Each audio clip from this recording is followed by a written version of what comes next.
Hello, everybody.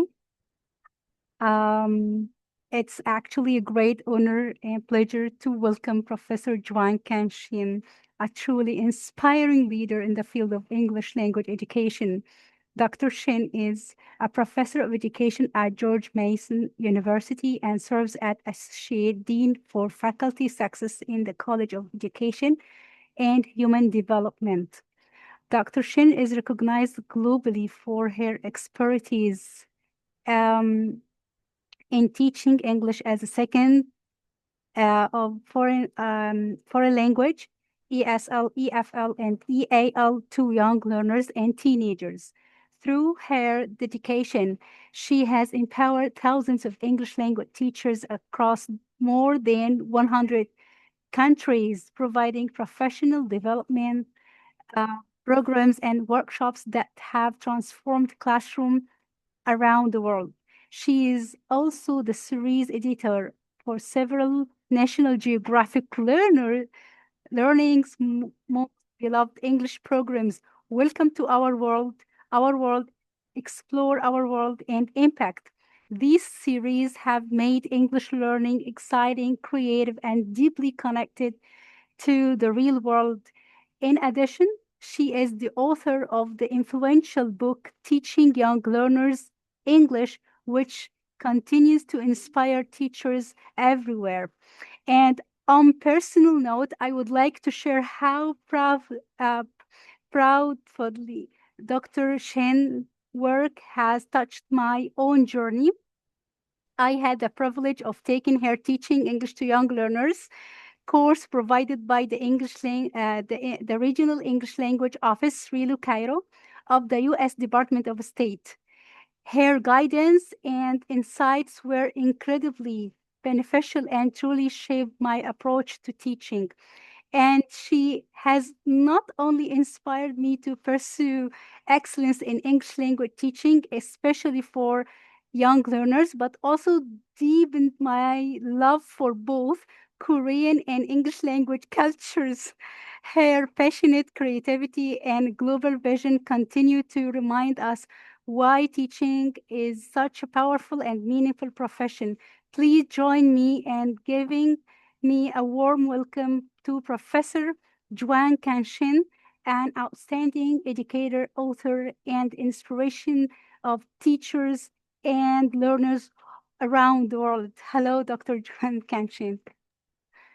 Hello. Thank you so much for that lovely, warm welcome. I so appreciate your kind words as well as this invitation that you extended to me through Thank NileTESOL.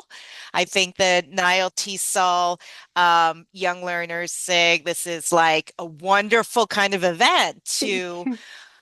inspire teachers, not just in Egypt, but around the world. So thank you And that's again. yeah, and that's our ends. Yes, thank you for coming and yes, being with us today. Yes. Well, let me begin by saying hello to everyone. I am located in the United States in Maryland, which is right near Washington, D.C. I work at George Mason University, as you heard, which is located in Fairfax, Virginia. So I live right around and work around Wow. Washington, D.C., which is the capital of the United States. And let me share my screen. Okay, give me one moment. Okay.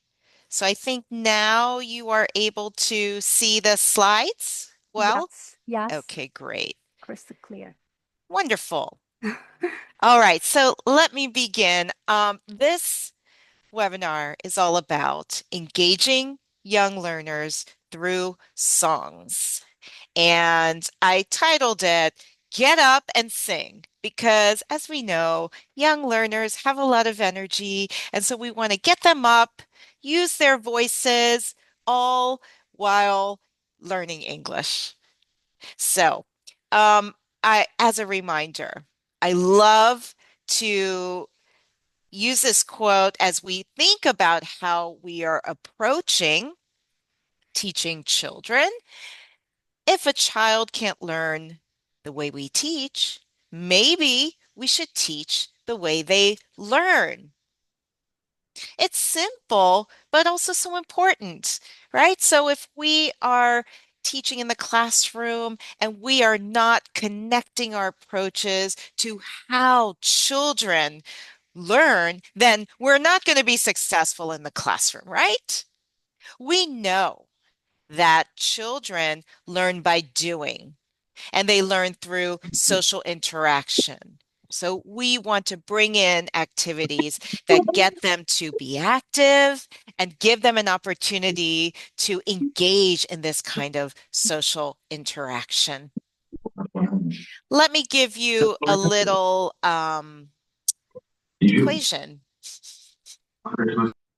It's kind of like a math equation, except it doesn't involve numbers. So if I give you this equation, young learners plus grammatical explanations equals what? What do you think? If you want to put something in the chat box, you may go ahead. Can I say something about that one? Sure. Who is speaking? I can't see. Oh, there you are. Yeah, my name is Navruza and I'm a teacher of young learners. And they don't know, first of all, we don't explain grammar to them because they don't know the rules. They don't understand what is the meaning of the rules in our life Mm, even. That's why. mm-hmm. Yes. So maybe if you were to say young learners plus grammatical explanations, that equals what? Yeah. Equals they don't understand. Yep. Uh-huh. Uh-huh. Oh, I see somebody in the chat box says, Yulia says boredom. Amani says doesn't work. I like your emoji. Zilola says what? Zero. Rana, nothing. Min Min, headache. I love it. So yeah, maybe it is going to equal bored learners, maybe tired learners, right? Young learners, they might get a little sleepy if you're presenting that in your classroom. They might be very worried or stressed because they don't know what's going on. And sometimes learners, it stresses them out, it makes them anxious. And some might just get a little bit annoyed because this is not how they want to learn. So, keeping that in mind, consider that children see the foreign language from the inside and try to find meaning in how the language is used in action, in interaction, and with intention, rather than from the outside as a system and form, right? From the outside, that's what we're talking about. If you're just giving grammatical explanations, it's just that system and the form. But that's not how young learners learn language, right? They're looking at it in action because they're, active learners and thinkers. They learn through doing. In interaction, because they're social learners, and with intention, meaning there needs to be some sort of purpose for learning. So, with that in mind, let's think about music and songs. Why is music important for teaching children? What do you think about music? And we don't even have to think about teaching language, just teaching them in any way. Ah, I see some in the chat box. Happy, interesting, attractive for them, pleasant. hmm Simply, kids like songs. I love that. Simple answer, that works. Music can engage the kids and be motivated, attention. Yes, absolutely. Keep typing in the chat box. I'm going to move on in thinking about music. So this is Howard Gardner, and he talked about multiple intelligences. And one thing he wrote about is that music is the first intelligence to emerge. And think about it. when the baby is still in the mommy's womb, the first thing in terms of music that the baby inside is exposed to is the rhythm. And actually, what is music? The foundation of music is rhythm. So when the baby is still in the womb, the baby is exposed to the mother's heartbeat, right? Boom, boom, boom, boom. That's rhythm. And that is how music is actually the first intelligence to emerge because it starts in the womb. And as we'll see, rhythm is the foundation of music. So if we think about then music being the first intelligence to emerge, what are some of the benefits of using songs for child development? Now, before you answer, I'm going to do a demonstration. So I would like you to close your eyes and just listen. Now, I can't see you because most of you have your camera off. That's okay. I'm just going to trust that you are closing your eyes and that you are listening right now. Okay. So close your eyes, take a deep breath in and release your breath. Let's do one more deep breath in. Deep breath in and release your breath. And now just listen to my voice. You are my sunshine, my only sunshine. You make me happy when skies are gray. You'll never know, dear, how much I love you. Please don't take my sunshine away. Okay, now open your eyes and tell me, how do you feel right now? You can type in the chat box. Oh, I see lots of hearts. Can you see my hearts here? Oh, you can see the hearts coming. Okay, I see. Sounds great. Relaxed, happy, calm. Thank you. Safe and warm. I love that. Relaxed, peaceful, joy, relaxed, happy, happy, peaceful. Oh, thank you, Rana. I don't know if I'm that talented, but I do love to sing. Okay, now that song, You Are My Sunshine, one of my favorites. Actually, my husband and I would sing it every single night before our children went to bed. They were in their beds, and we would sing it. And then it was time to go night night. So think about it. Uh, the feeling that our kids would get when we sing the song, right? It's soothing, but also the words express love and care. You are my sunshine. You'll never know how much I love you. Feeling safe and secure. So there's so many things when we think about music and songs that have everything to do with child development. So some of the benefits you can see psychomotor effects. It can reduce stress. It, in fact, can enhance the immune system. It affects your heart rate and blood pressure, can improve your blood flow. Also, those very important emotional and social effects. It builds sensitivity for feelings, right? With the expressions of love and care and concern. That can weaken the affective filter when you're in the classroom, right? So trying to reduce anxiety, trying to make the language learning more effective. It's a social activity, right? When we're singing, sometimes we sing together. It also can express something to make that connection, human to human connection. And as many of you put in the chat box, it can be fun, enjoyable, and motivating. There are also cognitive effects, right? Developing attention span, memory, inner speech, impulse control. Think about it. Songs, as we use them for children, they have a beginning, oftentimes a middle, and an end. So they start to understand this form and format, and they know that there's a beginning and then will be an end. It can extend their ability, their attention span, right? So let's take a look at some kids in the classroom.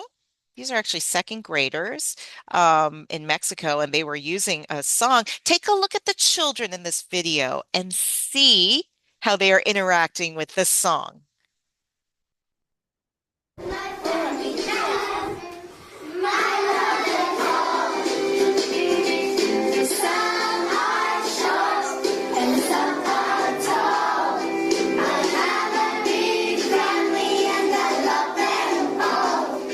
Okay, I hope you could see that.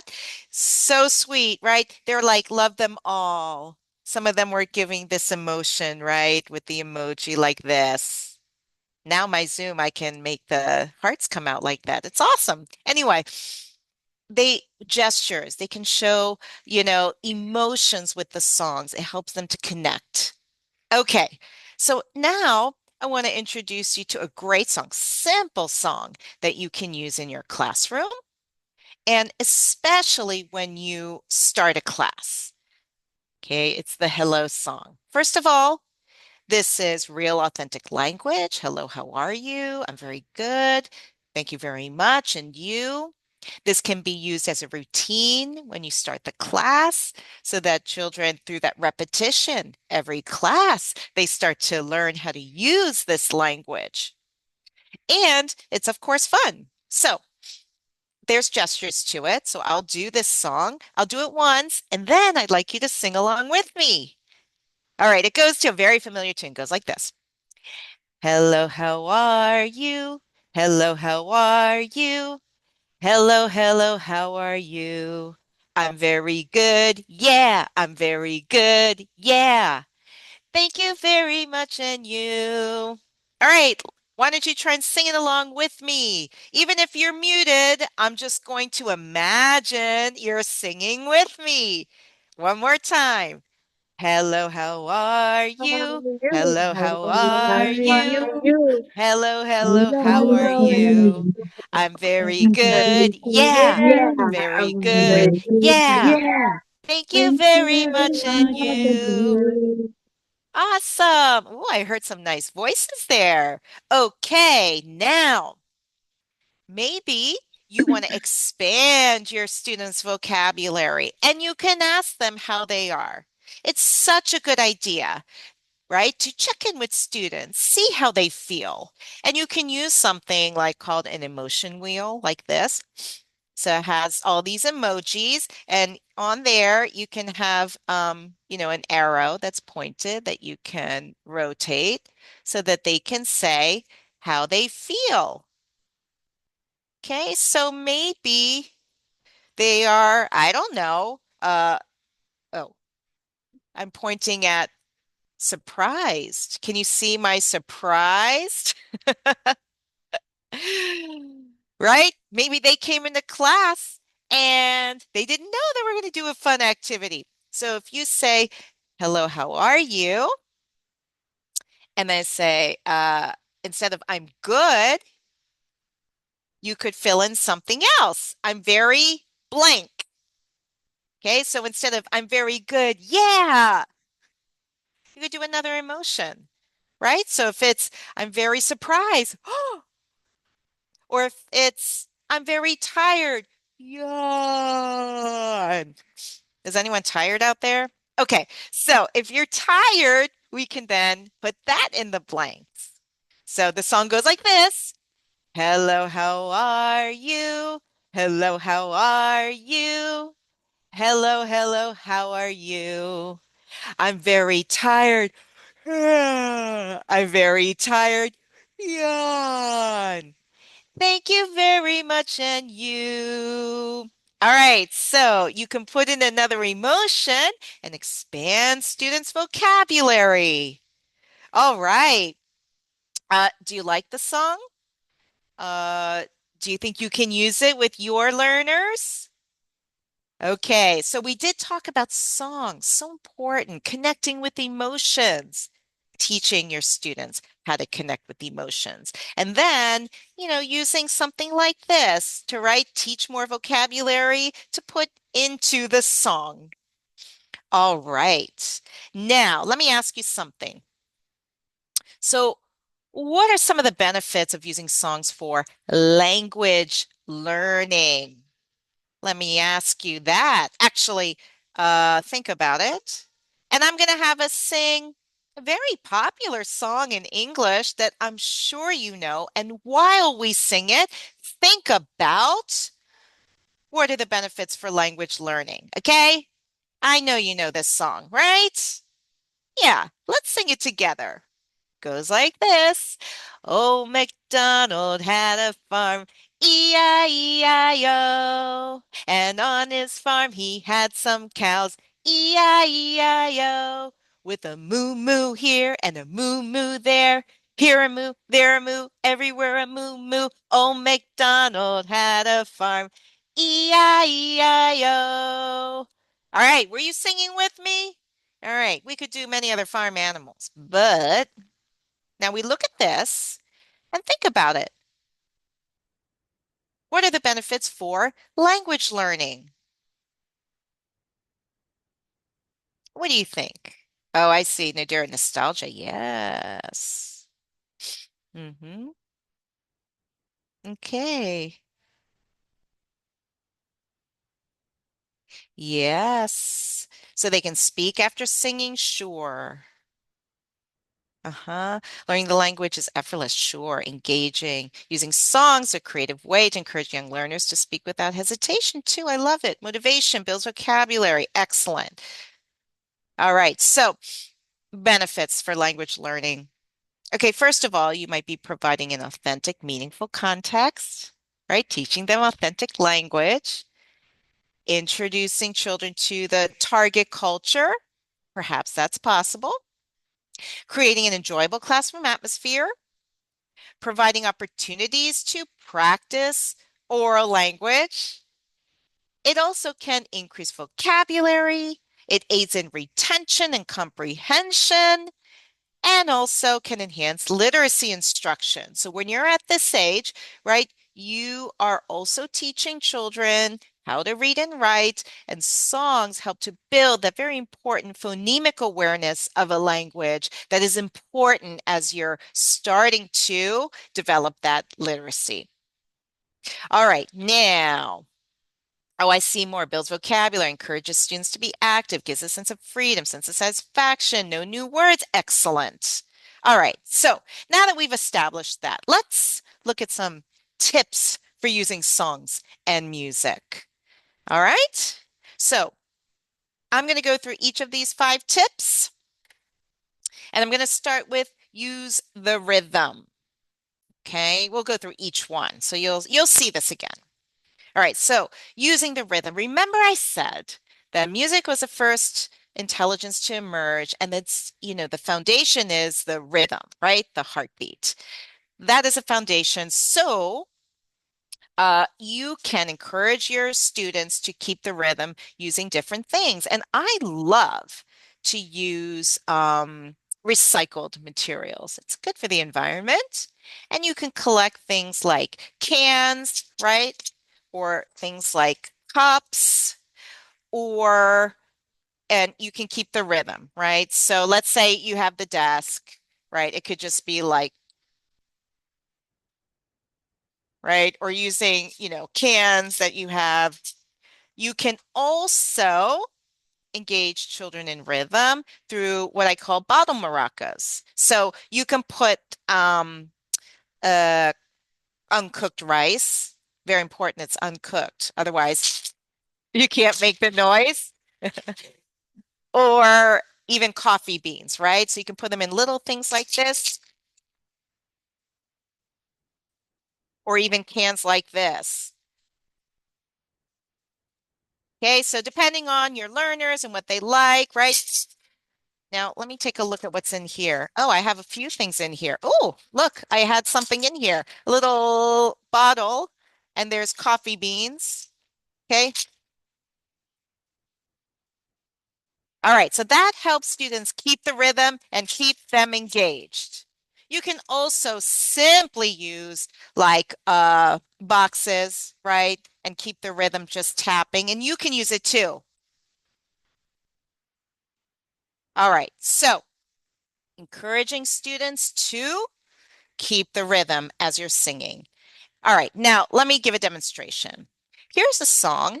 And by the way, I'll talk about international children's songs. This is a song translated to English. The song is originally from Tunisia.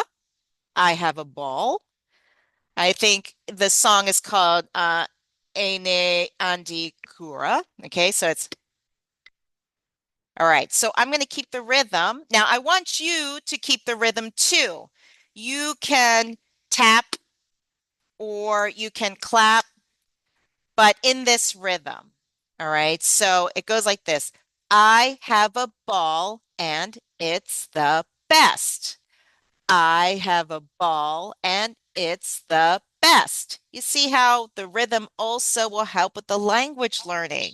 Okay, keeping the rhythm. Okay, I like my ball, it's blue and red. I like my ball, it's blue and red. I have a ball and it's the best. Yeah, I have a ball and it's the best. Yeah. Okay, so think about it, the rhythm, the language, and then we'll put the song. All right, just do it with me, okay? All right, here we go. I have a ball and it's the best. I have a I have a ball ball and and it's it's the the best. best. I like I my like my ball, it's ball, it's blue blue and red. and red. I like I my like my ball, it's ball, it's blue and blue and red. red. I have a I have a ball ball and and it's it's the the best. best. Yeah, Yeah, I have a I have a ball and ball and it's it's the the best. best. Yeah. Yeah. All right. So this is now how the song goes. I have a ball and it's the best. I have a ball and it's the best. I like my ball, it's blue and red. I like my ball, it's blue and red.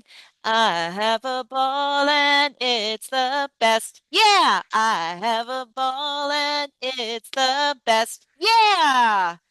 All right.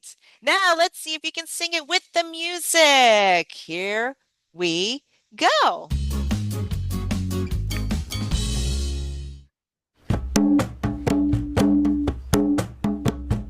I have a ball and it's the best.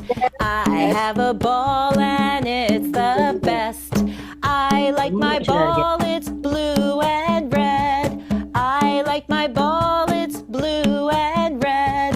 I have a ball and it's the best. Yeah, I have a ball and it's the best. Yeah. All right. So there's verses with the doll, right? As well as a truck. We're not going to go through that, but hopefully you'll see if we keep the rhythm, then that helps with the language learning. It helps children stay more engaged in the music and the songs, and it creates an environment that's more fun, I think. So tip one was, of course, right, use the rhythm. Okay. By the way, if you were to use the cups, right? So let's say use the cups. You can also put little like pictures in the cups if you want. So, I have a truck and it's the best. And then you can see the colors. I like my truck. It's yellow and green, right? Or there's a doll. I have a doll and it's the best. So you can hide a little surprise in there for your students. All right. Now, tip number 2, use well-defined gestures and movement. It's great. One, it can help to teach vocabulary. I'll show you in a minute.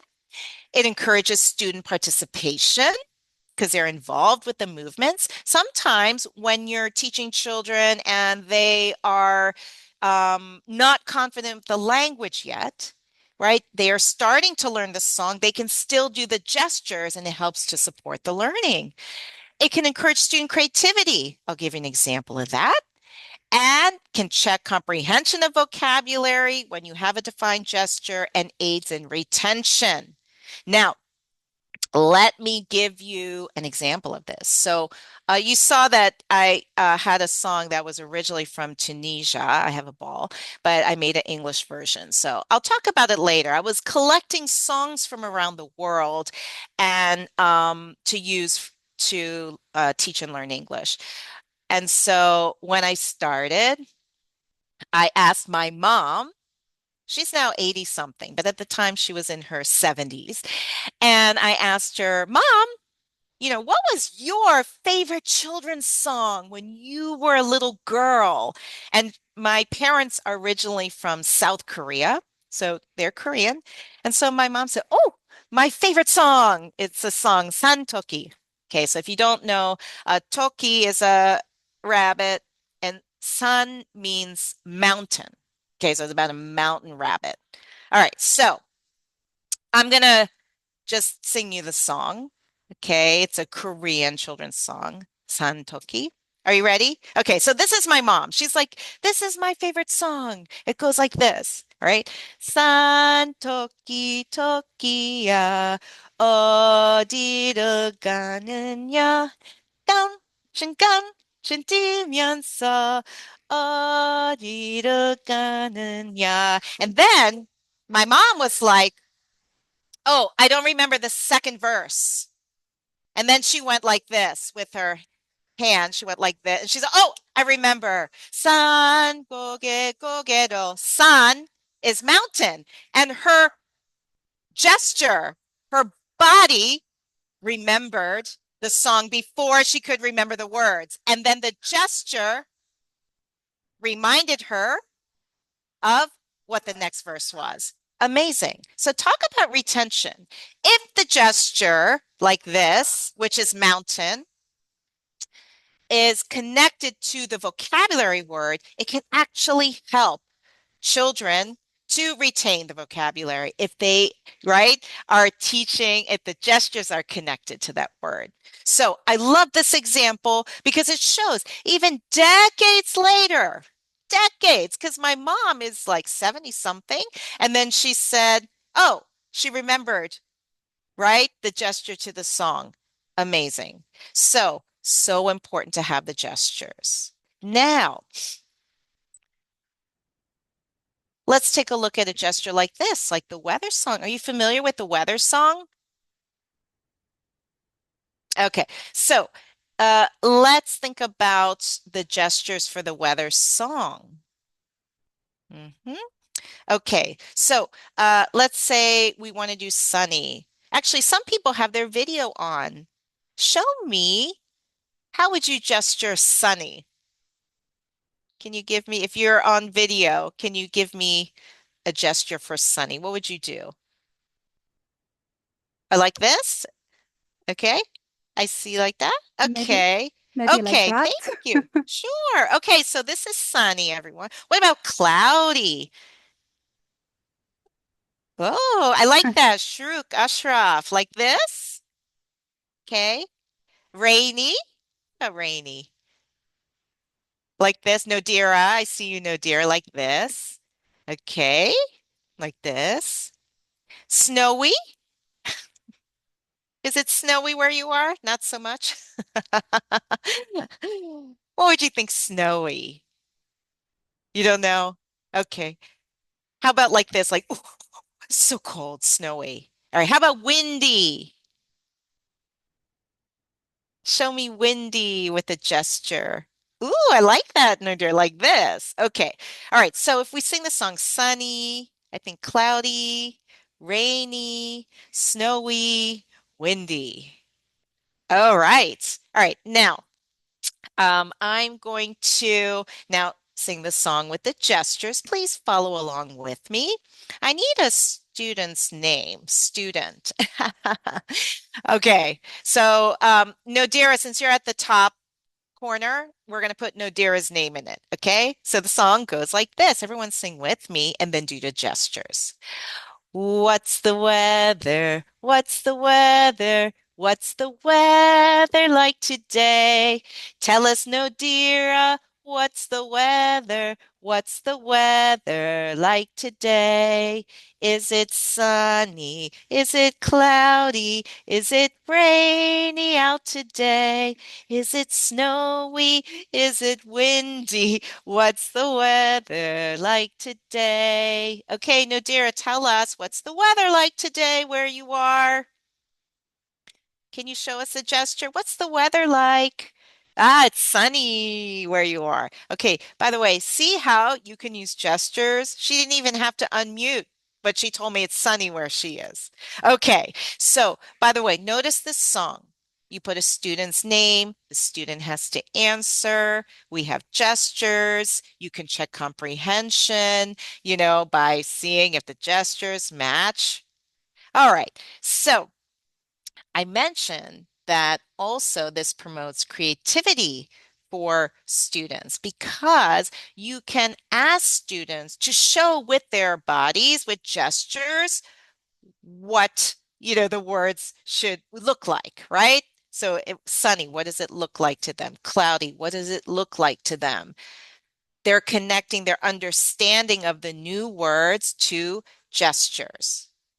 Now, I suggest that they show, the different gestures, you pick one and connect that gesture to that word. And why? I mean, it's just like my example with my mom, where she remembered this because the gesture was like a mountain. Uh, it can aid in retention. And then you can use it in the future too, right? So if in another class, students come in, oh, it's windy today, right? Then you can connect it in the future and help students understand what you're talking about. Okay. So, let's see. Let me show you, by the way, students who are, in Taiwan, they created their own gestures, and you can see how creative they were with it. Okay, here's the video. Hi, Joan.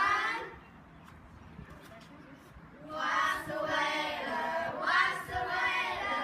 What's the weather like today? Tell me what's the weather? What's the weather like today? It is sunny, it is cloudy, it is rainy out today. It is snowy, it is windy. What's the weather like today? What's the weather like today? It's sunny. I love it. Sunny. So they're covering their eyes because it's sunny. Anyway, creativity, they're active, they're energetic, and believe me, they're going to remember that song and the language in the song forever. All right. Next, let's take a look at the next tip. And this tip is to make practice and repetition fun. Now, repetition is a very important part of learning a language, and especially for children, right? Because it's that repetition that really helps them to remember, but you don't want to make that repetition boring. Am I right? I mean, if you just repeat, yeah, that can get boring and it's not necessarily going to be fun or help your learners get engaged in your class. But let's make that repetition fun. And that way they're practicing the language, but they're not getting bored in your class. So you can do tempo games with songs. You can do volume games with songs. So let me give you an example. Okay. And to give you the example, I'm just going to use a very, very commonly used song. Okay. Because the point is just so you can see how the tempo games work. This one is like speed it up and then super slow mo. Okay, so let's just sing the song first, regular speed. Ready? You can sing it with me. Head, shoulders, knees and toes, knees and toes. Head, shoulders, knees and toes, knees and toes. Eyes and ears and mouth and nose, head, shoulders, knees and toes, knees and toes. Faster. Head, shoulders, knees and toes, knees and toes. Head, shoulders, knees and toes, knees and toes. Eyes and ears and mouth and nose, head, shoulders, knees and toes, knees and toes. Faster. Head, shoulders, knees and toes, knees and toes. Head, shoulders, knees and toes, knees and toes. Eyes and ears and mouth and nose, head, shoulders, knees and toes, knees and toes. Now, super slow motion. Head, shoulders, knees and toes, knees and toes. Head, shoulders, knees and toes, knees and toes. Eyes and ears and mouth and nose, head, shoulders, knees and toes, knees and toes. Oh, Ezra, I see we have a young learner in the class. Yay! Okay, so you can do it fast, head, shoulders, knees and toes, or very, very slow. So when you speed it up, you're working on, increasing students' fluency. When you slow it down, what's happening? We're practicing pronunciation, right? Head, shoulders, knees, and toes. You can emphasize what your mouth is doing, right, to pronounce the new language. All right, let's practice another game. Okay, let's do quiet down, read my lips. All right, so now let's do another one where we're going to start nice and loud and then get quieter, quieter, quieter. All right, so let's start nice and loud. All right, head, shoulders, knees and toes, knees and toes. Head, shoulders, knees and toes, knees and toes. Eyes and ears and mouth and nose. Head, shoulders, knees and toes, knees and toes. Quieter. Head, shoulders, knees and toes, knees and toes. Head, shoulders, knees and toes, knees and toes. Eyes and ears and mouth and nose. Head, shoulders, knees and toes, knees and toes. Whisper. Shoulders, knees and toes, knees and toes. Head, shoulders, knees and toes, knees and toes. Eyes and ears and mouth and nose. Head, shoulders, knees and toes, knees and toes. Okay, now.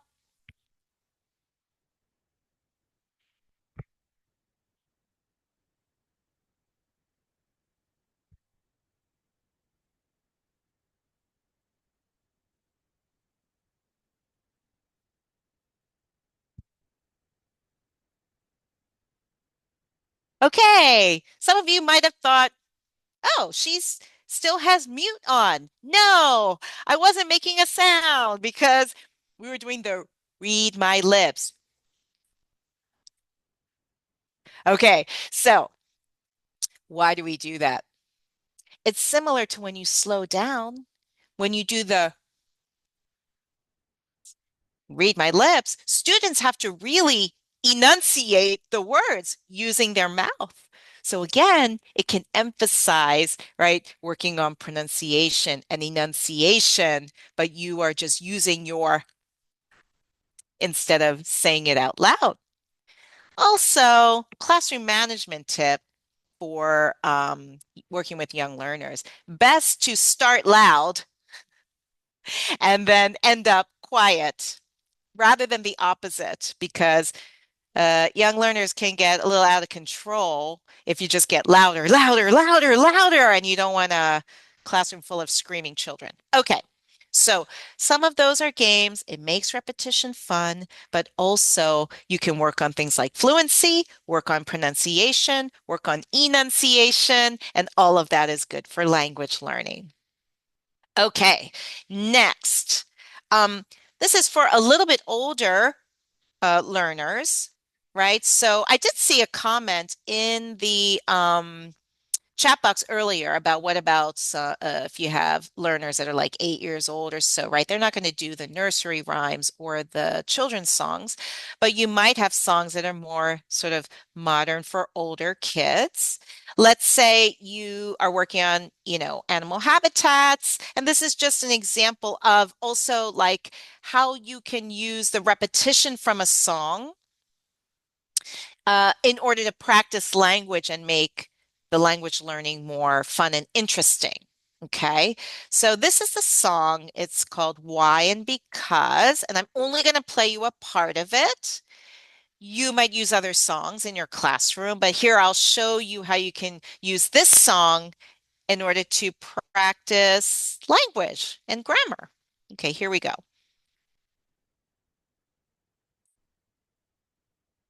All right, this is how the song goes.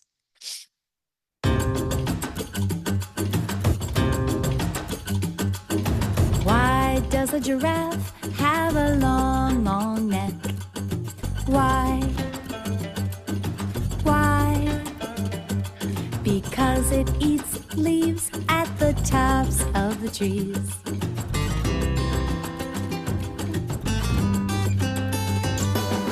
I wanna know why. I wanna know why. Why? Because I wanna know why. Why does a frog have strong legs? Why? Why? Because it hops, swims, and jumps.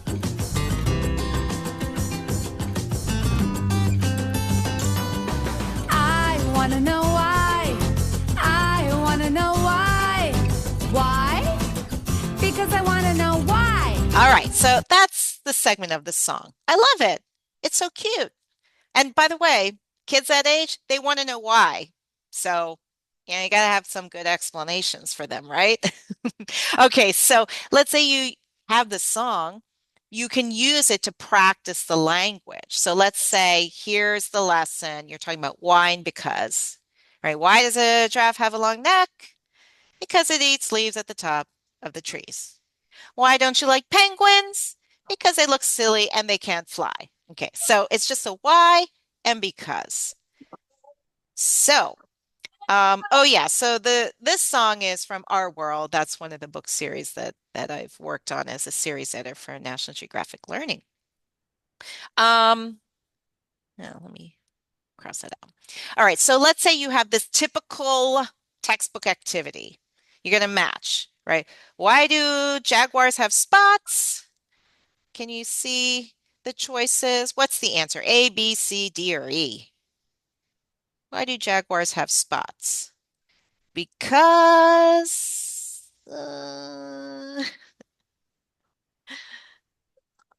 thank you, Amani. B, because they need to hide in the trees. All right, but you can use a song. Why do jaguars have spots? Why? Why? Because they need to hide in the trees. All right, let's do number 2. Why does a polar bear cover its black nose? Why? Why? Because what? What's the answer? Also hide in the snow. Thank you. Because it wants to hide in the snow. Okay, excellent. So you can repeat it. And you could even do an exercise like this. This helps to build students' critical thinking because there's not just one right answer. So if we do one, right, it's in the construction. We have to figure out the first one. Why does because they catch insects in them. What could the answer be? There's no one right answer. Because they catch insects in them. What do you think it is? Why do have What do you think? Maybe it is cats have 4 legs? So why do frogs have long Cats tongues? have Yeah. cats. Why do cats have 4 legs? Oh, why do cats have Yes, 4 legs? And yes, why? because they catch insects in them. Ah, okay. So they catch insects in them. Okay, I like it. Any other ones? It's perfect. Thank you. Why do, and I see Samsung SM, but I don't know who's Samsung SM. Why do spiders have webs? Because they get Ooh. insects in them. Ah, yes. Why do spiders have webs? Because they catch insects in them. Excellent. Okay. So then you can also recycle the song if you want. Why do spiders have webs? Why? Why? Because they catch insects in them. All right. So this is just one way, right? To keep the learning fun, keep the repetition fun, using the songs if it makes it more interesting to get your students engaged in class. Okay, tip number 4. By the way, it's 4 out of 5, so we're getting there. Tip number 4 is to provide opportunities to personalize. So that means you're connecting the language to students and their lives. It helps students connect new language and content to them, their lives, their identities, encourages student participation. It can encourage student creativity. It can check comprehension of vocabulary and aid in retention. What I've seen is when you're connecting language to learners and their lives, their identities, to the things young learners like, to the things that young learners do, and that is going to help them to remember the language much better because it'll be relevant to them. All right, now I have multiple examples of this. Okay, let's go back to the song for very young learners, I Have a Ball. We said I have a ball, right? It's red and blue or blue and red. I have a doll. It's blue and yellow. I have a truck. It's red and yellow. Okay, now what about students? Oh, I showed you my Freddie the Frog. This is a puppet. This is Freddie. Hi, I'm Freddie. Okay, so let's say this is my toy. And then I would sing, I have a frog and it's the best. I have a frog and it's the best. I like my frog, it's green and white. I like my frog, it's green and white and red and orange. I have a frog and it's the best. Yeah, I have a frog and it's the best. Yeah, having students talk about their toy, right, in this unit for toys. Connecting, personalizing helps them to remember and helps them to enjoy the song better, helps them to show something about themselves in class. All good things. All right, now, if you have a little bit older learners, let's say you have a song, it's about, what are you wearing? Okay, then students can personalize that, right? So I'll play the song and then you can hear it. Very simple. I think I can.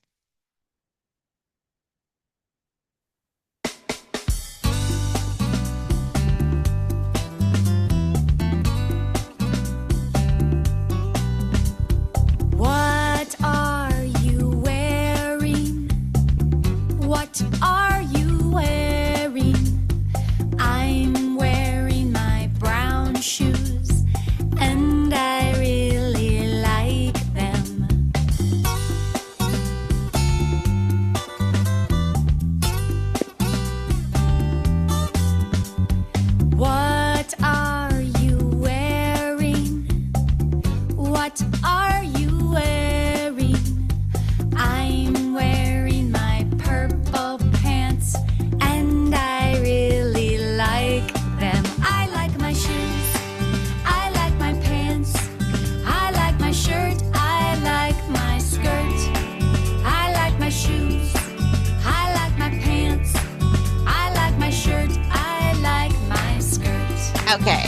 so that's the song. And you can practice this. What are you wearing? Right? Now, notice how in a lot of these songs I'm showing you, it's like question and answer, right? So again, it's authentic language, question and answer. It also gives students a chance to personalize. We talked about students learning by doing, learning through social interaction, having a purpose or intention, right? All right, so if I'm saying, what are you wearing? What are you wearing? Okay, what are you wearing? Now, you could do it two ways. Does anybody, what kind of shoes are you wearing? Look down at your shoes. Oh, you might be inside and not wearing shoes. Me, I'm wearing slippers, actually.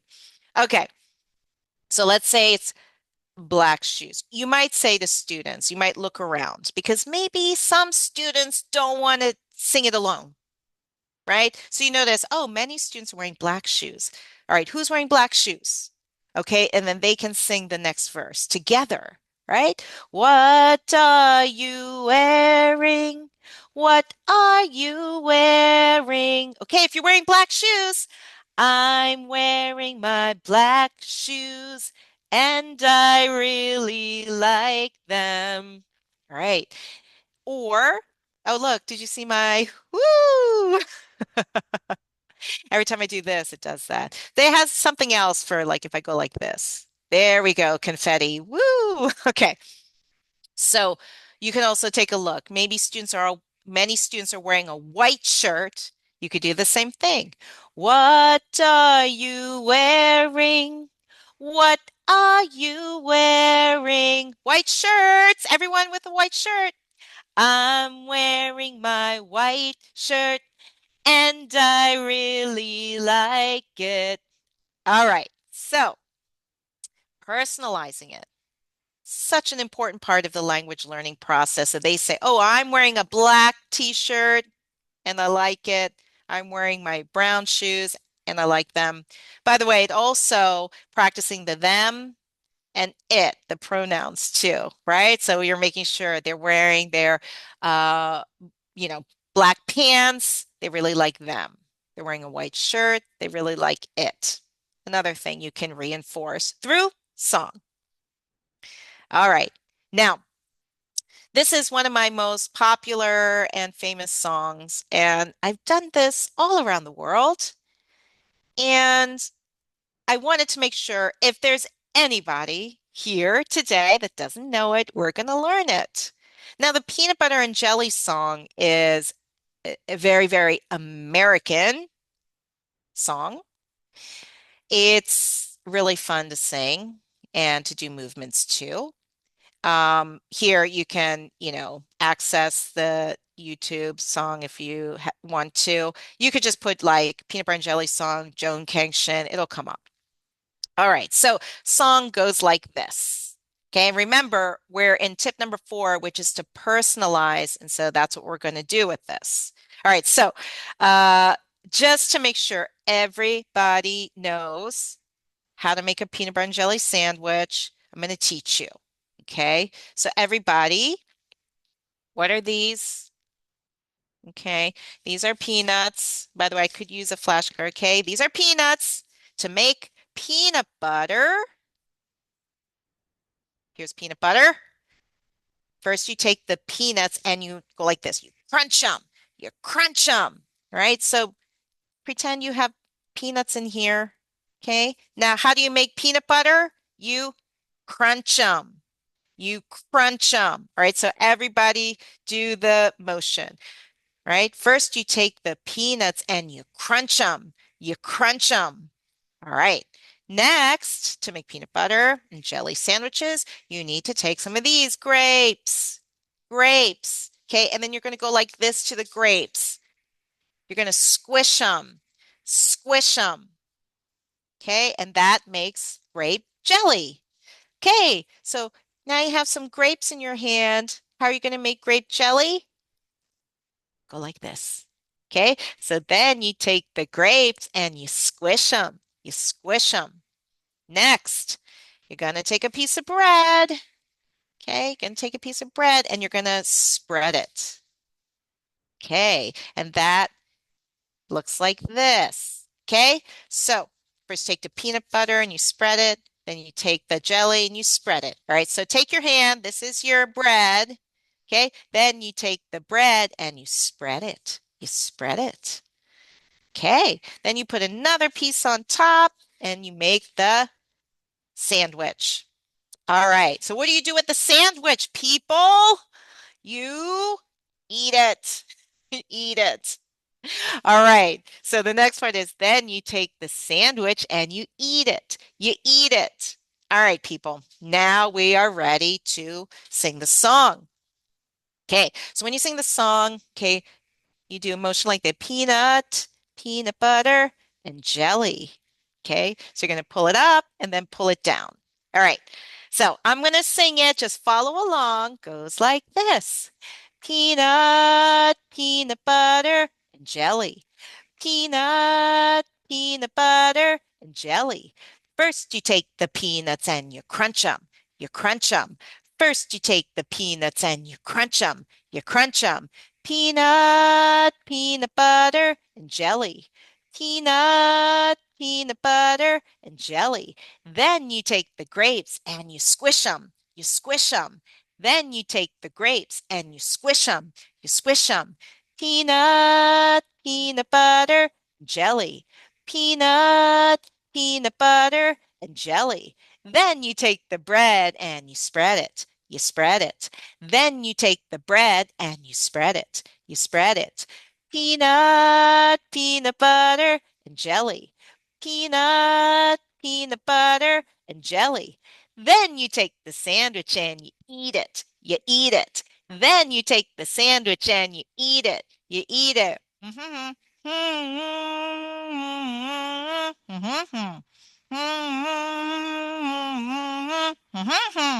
Okay, so when you eat it, peanut butter is really sticky, right? You can't sing peanut butter. You have to sing. Okay, did you like the song? All right. So now that's the song, but we want to personalize it. And maybe you want to teach about other cultures, other foods. So maybe you introduce a new recipe. Who here likes sushi? Anybody? Okay, so then you have new foods like rice, seaweed, fish, cucumber, whatever. And you have new action verbs. Spread. Well, we already did spread. Lay, roll, cut, right? And that's the maki.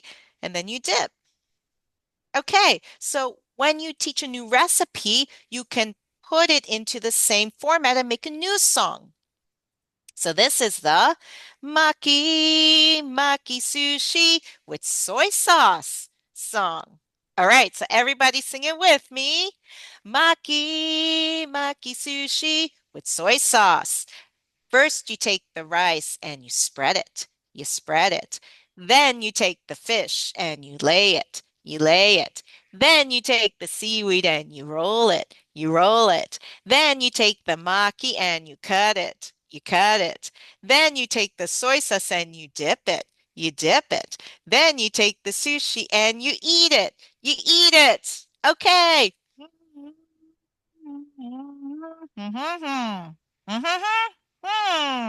Okay. So now you could teach lots of different recipes. You can make a hamburger song. You can make a lamb tagine song, whatever. Could be from different countries. But how about then students create a new song? They're going to personalize it to their culture. So you can have students work on it. They think about their favorite dish in their culture, and then they create a new song. So you can actually have students work together. Maybe parents can help them to pull together a recipe. I actually worked with a teacher who is from Capo Verde, and she said, my students don't know how to make anything. So they can't do this. I said, well, okay. I mean, you can give them a recipe like, sushi and make them turn it into a song, or they can just make up something simple. So she said they made a song that was just like the cake and orange juice song. And they said, first you take the cake and you cut it. You cut it. Then you take the orange juice and you pour it. You pour it. And it was simple, right? Okay, now when students create a new song, let's say if students in groups working together, oftentimes, when students are presenting in front of the class, the other students aren't listening at all. So you can make a game where the students start the song with the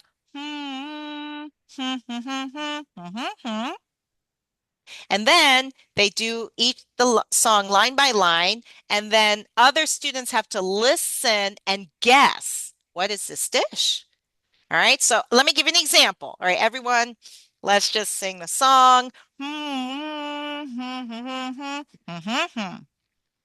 Okay, first you take the lentils and you boil them. You boil them. Then you take the rice and you cook it. You cook it. Then you take the pasta and you boil it. You boil it. Then you take the chickpeas and you boil them. You boil them. Then you take the onions and you fry them. You fry them. Then you take the garlic and you crush it. You crush it. Then you take the vinegar and you mix it. You mix it. Then you take the sauce and you pour it. You pour it. Then you take the and you eat it. You eat it. What is this dish? Does anyone know? Ah, koshari. It's the koshari. Koshari. It's so yummy. I found this dish and it's from Egypt. So if you're from Egypt, I think you would recognize this dish. Okay. So new song. You can put it in, right? This form, new nouns, new verbs, but you're teaching your young learners in the context of the song. They're personalizing it to their own culture, creating a new song, and hopefully it's fun, it's engaging, it's creative. It'll help them remember the language construction. And by the way, I know I had the Maki Sushi song, but I have used this around the world, and look at all the different songs that I've created with teachers. It's the tteokbokki song in Korea, sushi song in Japan, kung pao chicken song in China, oyster omelet song in Taiwan, spring roll song in Vietnam, palak paneer in India, the blini song from Russia, potato pancake song in Belarus, hummus song in Turkey, pita hero song in Greece, Shabka salad song in Serbia. It goes on and on and on. Oh, we had someone from Poland. We had a pierogi song. So you can see so many here, and you can take the recipes and you can create new songs with your students. Okay, so now we're coming upon the last tip, tip number 5. Oh, I see the comments. Sorry, I haven't even looked at the comments. Is there a song for pizza? Emmy, hey, you can make a song for pizza. And if you do, send it to me. Oh, we're waiting for you in Egypt in order to eat koshari together. I know, that's what I want to do. You know, I have a PhD student and she's from Egypt. She helped me to make the song. She was wonderful. Her name is Inas. Oh, Mote Gar from Myanmar. Excellent. That rhymes. Okay. So, tip number 5. Now I'd like to suggest integrating songs from other cultures, using songs and melodies from other cultures to create an English version. So this is what I call the international children's song approach. And you may have noticed I use the song I Have a Ball, which originated in Tunisia and created an English adaptation. And let me just tell you a little bit about the making of the song. So as I told you, I'd asked my mom for her favorite song in Korea, and I was collecting songs. So I have this online professional development course called Teaching English to Young Learners that Inas talked about taking, Nodira talked about, she mentioned doing it. So in that, and this was many, many years ago when I started this, I reached out to the teachers who took the course and I said, hey, what are the songs you're teaching your children in your native language? Because I was interested in like, what kinds of songs are people around the world using to teach their children language? And so I had collected so many songs in so many different languages from so many teachers. And because these were all English language teachers, I asked them to, like, if you send me a song, can you show me the lyrics? Can you translate the lyrics so I can see what the song is about in English? Can you send me a video or an audio file so I can hear or see the song being sung?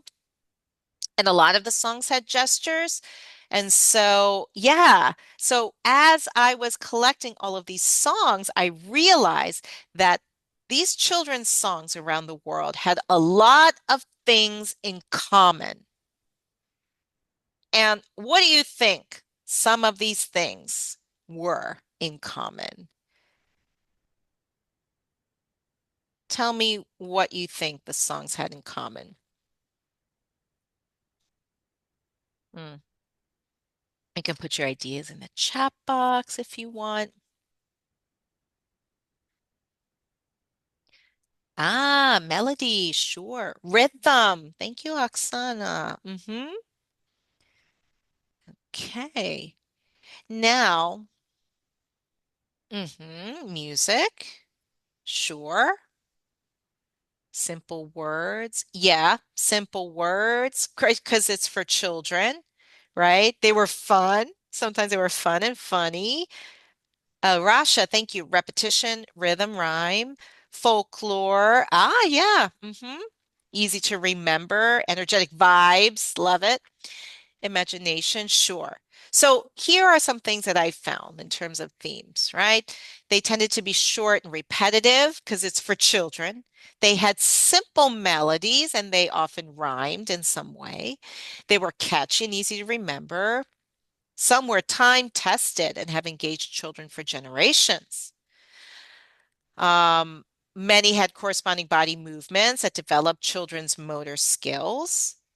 And most of all, they were used to introduce children to the world around them in a developmentally appropriate way that helps them to learn language and content simultaneously.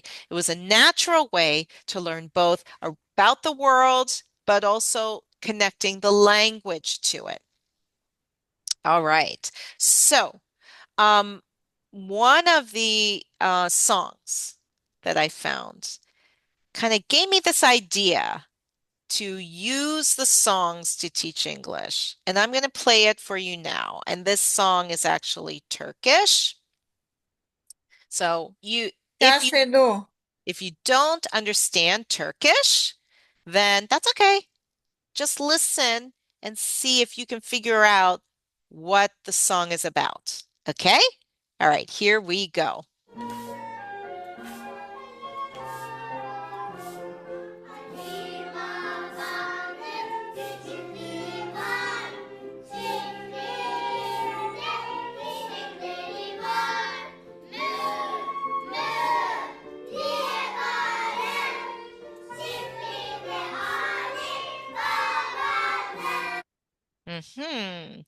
Could you tell what the song was about, even if you don't know Turkish?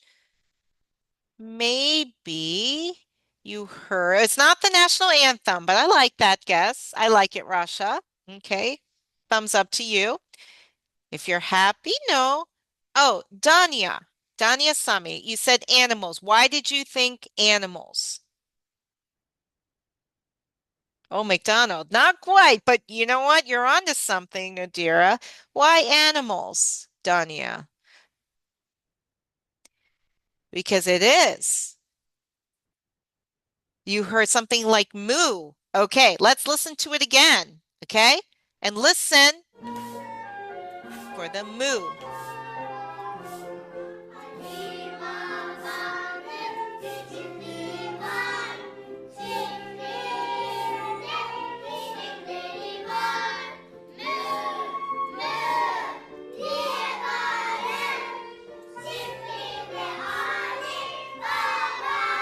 Okay. So you could hear the moo, moo. Excellent. So in fact, if I do a direct translation of the song title, it is Ali Baba Has a Farm. And it teaches the farm animals. So that got me thinking, why do we always have to use Old MacDonald to teach about farm animals? Why can't we use Ali Baba and his farm to teach about farm animals? We can. So in my Welcome to Our World series, which is for very young learners, we collected the songs like the I Have a Ball from Tunisia and like Ali Baba Has a Farm from Turkey. And we said, okay, let's create an English version and teach farm animals using that version. And not only did we teach the English version, in our video program, we recorded children singing the original language or in the song in the original language so that children could hear the song being sung in Turkish, right? As you saw. In Tunisia, we recorded the students singing the original I Have a Ball song, right? And so every song, you can see children from that country in their classroom singing the song in the original language. All right, so let's try and sing this song, Ali Baba. This is what it sounds like. Okay, here it goes.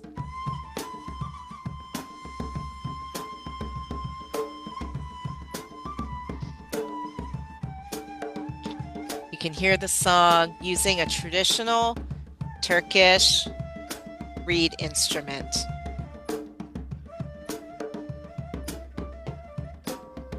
Okay, sing along if you can catch it. Ali Baba, he has a big farm.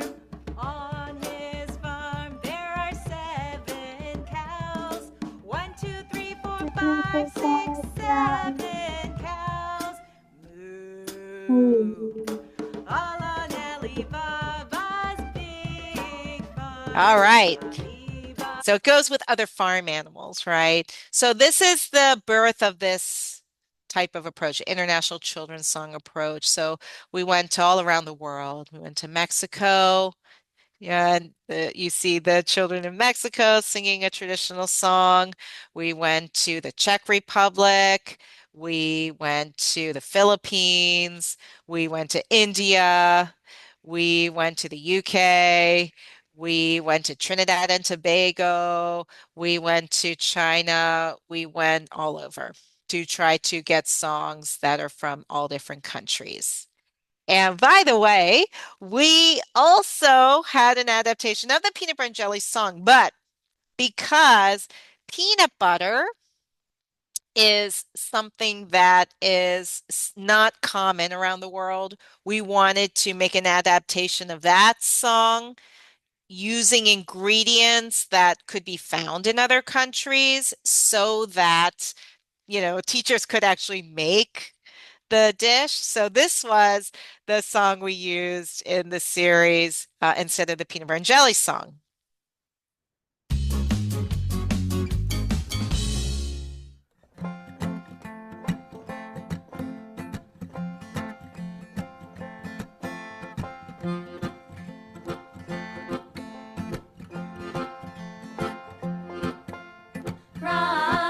Rice pudding, I like it.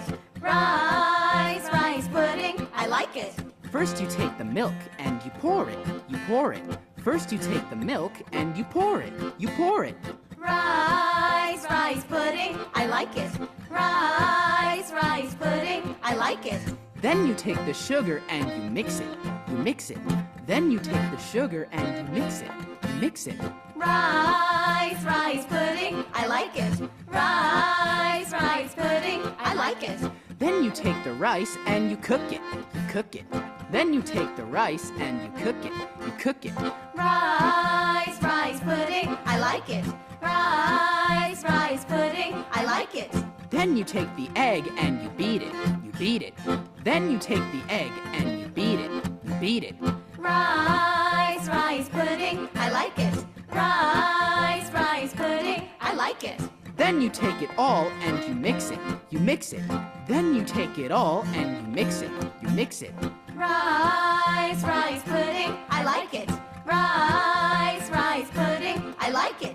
Then you take the pudding and you eat it. You eat it. Then you take the pudding and you eat it. You eat it.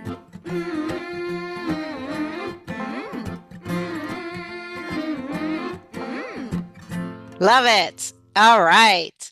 So think about it. Are there any songs from your culture that you can share? When I was doing this research into songs around the world, as I told you, I asked teachers around the world to share with me the songs.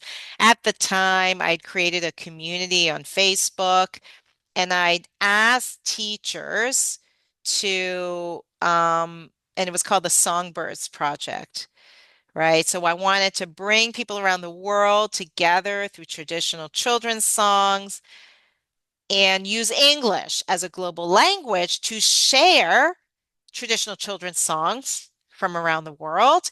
And I asked teachers to choose a traditional song, create an English version that keeps the melody and retains the meaning of the song, and then post a video of the students singing and then post the lyrics. And so that's what teachers did. This was how I was able to get to know lots of different songs.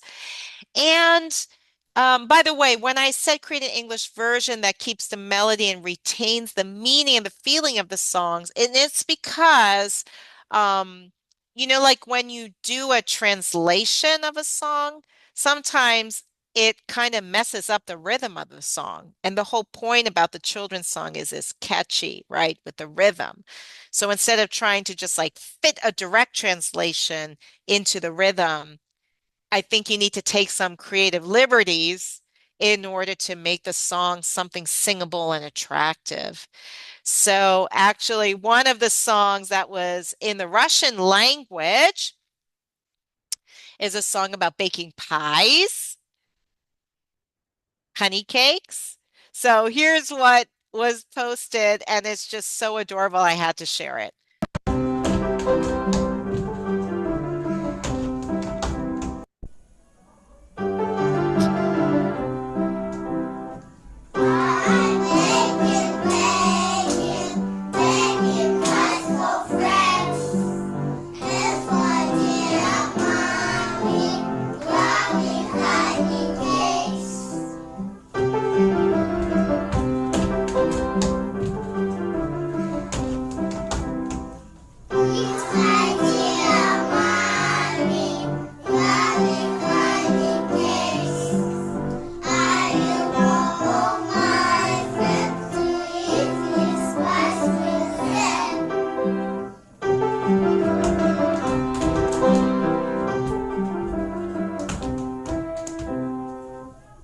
Adorable. All right, so this is basically the end of my presentation. So we have these tips for using songs, right? Tip number 1, use the rhythm. That's the foundation of music. Tip 2, use well-defined gestures and movement connected to the language. Helps with retention, helps with learning the language. Tip number 3, make practice and repetition fun. Use repetition games. Integrate it with the language activities you're doing. Tip number 4, provide opportunities to personalize. Whatever songs you use, you can personalize it to students, right? By the way, I was going to mention that even if older students, they don't necessarily like to sing the children's songs, you can use popular music and you can get them to personalize the popular music. Tip number 5, integrate songs from other cultures. These were children's songs that I wanted to share, but it could be songs from other cultures that come from pop music as well. So the idea is to engage your learners with songs that are attractive to them, get them to be able to personalize it, connect it to their lives, make sure that you're using songs that match their developmental level. I did want to mention that there's a whole article, Get Up and Sing, Get Up and Move, which has a lot of these ideas and more. And this is a QR code, or you can go to my Google site. So if you want to just like Google my name, Joan Kang Shin, you'll see the Google site will come up, and there is a resources page with lots of articles, videos, and ideas and other presentations that you can just, it's all free. Okay. So all of the video links are there, and just go ahead and use them. I want to leave you with two more ideas. So one, this is a quote from Plato, which is from a very long time ago. And yet, why are we in school not, right, teaching children the way they learn? And as Plato said, do not train children to learning by force and harshness, but direct them to it by what amuses their minds, so that you may be better able to discover with accuracy the peculiar bent of the genius of each. It's like if they're not learning the way that you're teaching, you need to teach the way they learn, right? And it isn't just about amusement and fun and enjoyment. It isn't. The point about is figuring out what does amuse their minds, meaning what interests them, what's relevant to them. If they can feel comfortable in your class and know that you recognize their gifts, their talents, their identities, then that's when you can get to know who they are and be able to tailor your instruction to what their needs are and their interests are. All right, so one more song. It's the goodbye song, and it's to a very familiar tune, and it goes like this. Goodbye, it's time to go. Time to go, time to go. Goodbye, it's time to go. See you later. Well, I hope you enjoyed the session. Wow, it's amazing, actually. Thank you so Yeah, it's much. yeah, you It touched the deepest of was my heart. Oh, I'm so Yep, glad. Thank you. I bet that all participants are the same too. Are you agree with me? yes, of course, Oh, I agree with you. thank you, thank you, thank you.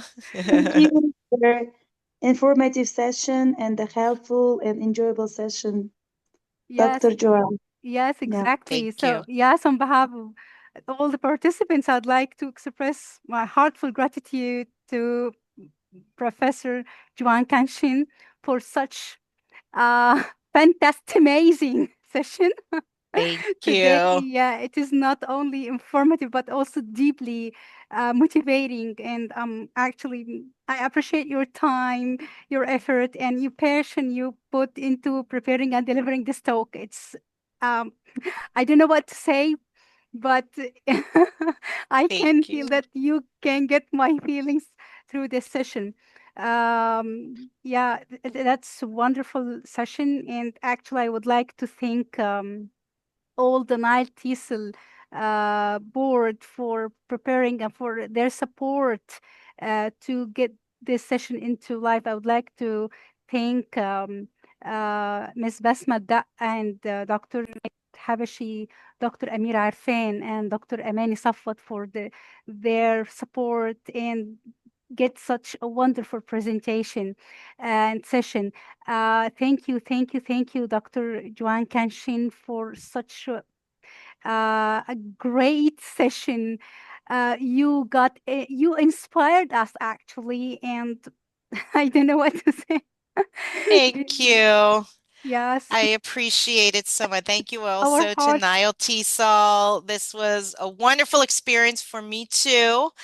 And I would say it just shows how music and songs are a great way to connect people, and it connects you also with emotions and with being able to get closer to one another. So thank you Yes. for inviting me to do this with you. Thank you for being with us. And it's actually a memorable session, not only for me, but also for the whole participants. So thank you very much from the deep, deep of my heart. Thank you. Okay, So if you, so yeah, so dear attendees, if you have any question, you can list your questions in the chat box. And please don't forget to fill in the evaluation form for the certificate. And it's gonna help us also for the TEYL improvement. So I'm gonna share it with you. And I have, yeah, thanks so everyone. thank you. I want to get Thank the there you. we go. Yay. So I would like to just take just yeah, my daughter was yes, when she got attracted from the songs and Ah, she would like to say hello. hello. She's saying hello. Yes, thank you very much for today's session. Thank you. Thank you. Have a nice day. Thank you all. Bye bye.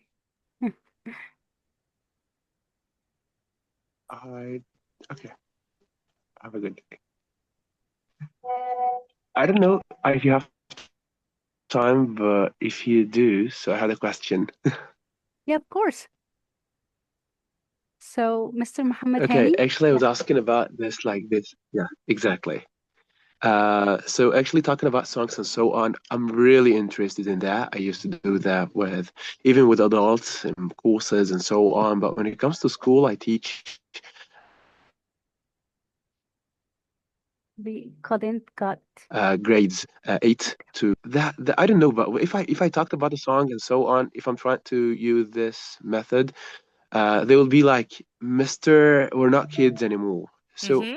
I really want to know if you have any ideas to use this method without making them feel that like having that feeling. Yeah, absolutely. I mean, so especially for older learners, I do have another article is with the IATEFL YLT SIG journal. Um, So when you have older learners, first of all, you need to find out what songs they like, right? Whether it's by survey or just asking them to give suggestions for which songs that they want to learn. So it could be a song like a popular song in English by, I don't know, somebody famous, like people like Taylor Swift's very Mm. popular, or you'd have to ask your teenagers. I don't want to give a suggestion because I have two teenagers, by the way. So my two kids are 15 and 16 years old. And so whenever I ask them about pop culture, they're like, ugh, you're so old and out of touch. So I'm not going to give a suggestion, but what I ask you is to ask your students what songs they like. Look at them. See what language is in them. See if it's appropriate for your culture, but also utilize those. One of the examples that I've given before in the article that I mentioned is that there was a song that was very popular about New York. And so that was a song and rap. And so sometimes learners like to do the rap because they don't feel comfortable singing. And what I had students to do is to personalize it. So instead of New York, they put in their city name. And then in the rap, they substituted the stuff that describes New York and they describe their city. Okay, so that's a way for them to personalize a song. It checks their comprehension of the song. So it would be after you teach the song, after you use it, after they enjoy learning it, they can personalize it and then sing a new version. So that's like the same strategy that I taught with peanut butter and jelly for young learners, and you can use that right, with a popular song. This So is that's what I wonderful. suggest to you. Yeah, ask them what they like to listen to and then use that. Oh, and you know This what is else? wonderful. So what Do you, is, do you know go what ahead, yeah. else, Mohammed? So oftentimes, so I don't know which social media your students are using or what you use, but like when you use things like TikTok or Instagram, there are, within Snapchat. there, the Snapchat. Okay, see? Yeah, Snapchat, that's what my kids and their friends would say. But in those social media apps, there's also, little like things that they can use where they can put music onto whatever their post is. They can, actually do like voiceovers and things like that. Why not use a similar format, even if you can't use that social media in class, right? Get them to use voiceovers, get Yeah. them to use like the music clips that are publicly available to do creating, in the classroom using English. Okay, actually, this is really perfect. So thank you so much. I believe that's all. Like we're on and out of time, so thank you so much. Hmm. Thank you for your Okay, question. Have a wonderful day. You thank too. you. I would like actually also to thank my colleague and my friend Rana Sheb. She was behind the scene helping me. She's also a coordinator of EIE English for inclusive education. Um, so thank you, Rana, for your help and for your support. Thank you very much, and thank you, Dr. Amira, for your support and for your encouragement. Dr. Amira Arfan, is the chair of the SIG NileTESOL. Thank you very much, Dr. Amira, and thank you all participants for your wonderful presence today. Really, I'm really happy, and from yes, the deep of my joy, I couldn't say what to do or what to say. So, thank you very much, Professor Joan. And if you have any other questions, so we can yes. Yeah, yeah, there is another question. Can we apply songs while using role play from Ms. Shuruk Ashraf? Oh yeah, why not? I mean, a lot of the songs, first of all, the ones that I shared have like a Q&A, and you can put it into a context and have students role play instead of being themselves. Why not? If you're using pop music, again, great opportunity to role play because sometimes students, it's a little more fun to be somebody else, right? So maybe they can role play, somebody famous, right? Or they could role play being, somebody like depending on the context, right? So let's say it's what's the weather, right? It could Yeah. just be you're going in or greeting into a shop owner and, a customer. Something like that. Why not? So can we use, for example, the AI in just designing our songs for the kids according to the topics or the Yeah. themes that Yeah, we why want? not? By the way, I used AI to make the Koshari Oh, song, the first thing I put in the wow. recipe. I said to like, how could I put this in? And then I sent that to my PhD student who's from Egypt, and I asked her Wow. to check because you know how like AI, they can give you good like like a good output, but sometimes it might not be quite accurate. So she actually corrected it and she said the order wasn't quite right. And so she put the lentils first and she told me to add the chickpeas. So like, so yeah, I actually used AI to create that one and then had, my student from Egypt perfect it. Yeah, So why not? that's wonderful. Yes. Yeah, I use that actually for the some kids using the verb to have in a simplifying one and using the country music. So they like the country music and they'd like to sing and dance in that way. So they like that Hmm. idea. So Hmm. Absolutely. Love it. thank you very much. Uh, yeah, do you have a YouTube channel, Professor John? Um, yeah, so I do. Let me put I'll The just put link? the Okay.